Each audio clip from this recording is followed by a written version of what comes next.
ওম তৎসৎ। বায়ুর শক্তিতেই শরীরস্থ ইন্দ্রিয়, মন, বুদ্ধি সব পরিচালিত হচ্ছে। শরীরস্থ 49 বায়ুর মধ্যে পঞ্চবায়ুই প্রধান: প্রাণ, অপান, সমান, উদান এবং ব্যান।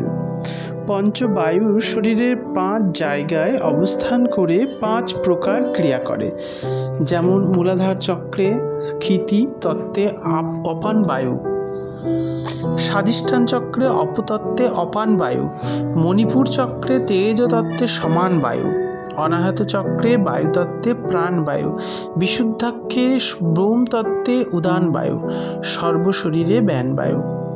পঞ্চবায়ুর চাঞ্চল্যে মনের চঞ্চলতা হয়। তাই শ্রী শ্রী রামকৃষ্ণদেব বলতেন, পঞ্চভূতের ফাঁদে ব্রহ্ম পড়ে কাঁদে। পঞ্চভূতে পঞ্চবায়ুর স্থিতি।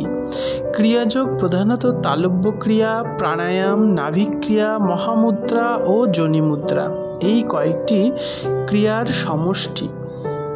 উক্ত একটি প্রক্রিয়ার দ্বারা এক প্রকার বায়ুকে স্থির করা হয়। যেমন প্রাণায়াম দ্বারা প্রাণ ও অপান বায়ু স্থির হয়, নাভিক্রিয়ার দ্বারা সমান বায়ু, মহামুদ্রা দ্বারা উদান ও ব্যান বায়ু স্থির হয় এবং যোনিমুদ্রা দ্বারা আত্মসাক্ষাৎকার হয়। উক্ত ক্রিয়াসমূহের দ্বারা ব্রহ্মগ্রন্থি, বিষ্ণুগ্রন্থি এবং মূলাধার গ্রন্থি বা রুদ্রগ্রন্থি ভেদ হয়।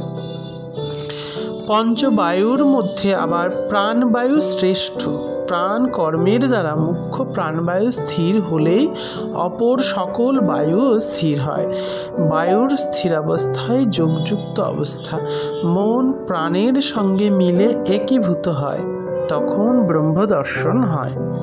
এই জন্য বায়ুক্রিয়াকে ব্রহ্মবিদ্যা বলা হয়। বায়ু সচঞ্চল হয়ে মনকে উৎপন্ন করে এবং মনের দ্বারা বিষয় ভোগ হয়। এই বায়ু স্থির হলে মন প্রাণের সঙ্গে মিলে এক হয়ে যায়, তখন ব্রহ্মদর্শন হয়। প্রাণায়ামের দ্বারা এই বায়ু আয়ত্ত হলে অপরোক্ষ অনুভূতি হয়ে থাকে।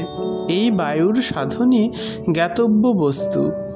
প্রশ্ন উপনিষদে এ সম্বন্ধে ঋষি বিস্তৃত আলোচনা করেছেন।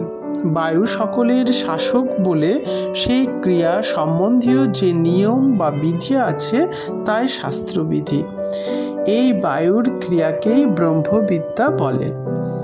প্রাণ সূক্ষ্ম বায়ুরূপে সমস্ত সৃষ্ট বস্তুর মধ্যেই রয়েছে। এই সূক্ষ্মাতিসূক্ষ্ম বায়ুরূপী স্থূলভূতে পরিণত হয়েছে।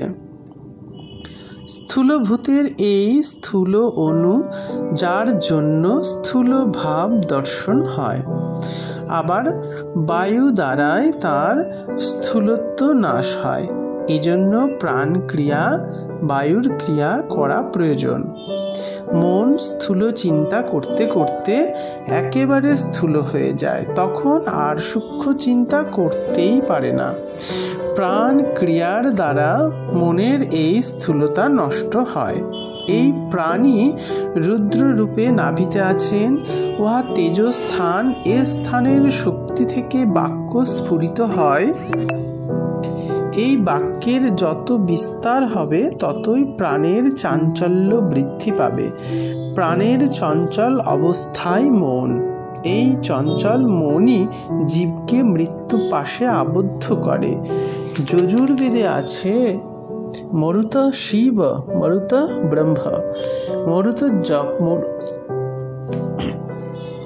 মরুত যখন স্থির হলেন তখন শিব এবং সেই মরুতি চঞ্চল হয়ে মন রূপে সংসার রচনা করেছেন। তাই বেদ বলেছেন যে বায়ু, তুমি প্রত্যক্ষ ব্রহ্ম, তোমাকে নমস্কার, তুমি আমাকে রক্ষা করো, অর্থাৎ আমার এই সংসার গতিরোধ করা। আমাদের মন, বুদ্ধি, অহংকার, ইন্দ্রিয় প্রভৃতি সমস্তই আত্মার বাহ্য মহিমা। ক্রিয়া করে সাধক যত স্থির হতে থাকেন ততই আত্মার ভিতরের মহিমা বা ঐশ্বর্য বুঝতে সমর্থ হন। এই বায়ু সচঞ্চল হয়ে মনকে উৎপন্ন করে এবং মনের দ্বারা বিষয় ভোগ হয়। কেন এই বায়ু স্থির হলে মন প্রাণের সঙ্গে মিলে এক হয়ে যায়, তখনই ব্রহ্ম দর্শন হয়। প্রাণায়ামের দ্বারা এই আয়ত্ত হলে অপরোক্ষ অনুভূতি হয়ে থাকে। এই বায়ুর সাধনই জ্ঞাতব্য বস্তু। প্রশ্ন উপনিষদে এই সম্বন্ধে ঋষি বিস্তৃত আলোচনা করেছেন।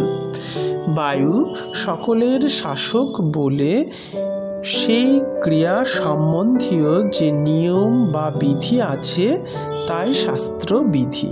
এই বায়ুর ক্রিয়াকেই ব্রহ্মবিদ্যা বলে। প্রাণায়ামাদি যোগ ক্রিয়া দ্বারা এই সমস্ত বায়ুর বহু রহস্য জানতে পারা যায়। যেমন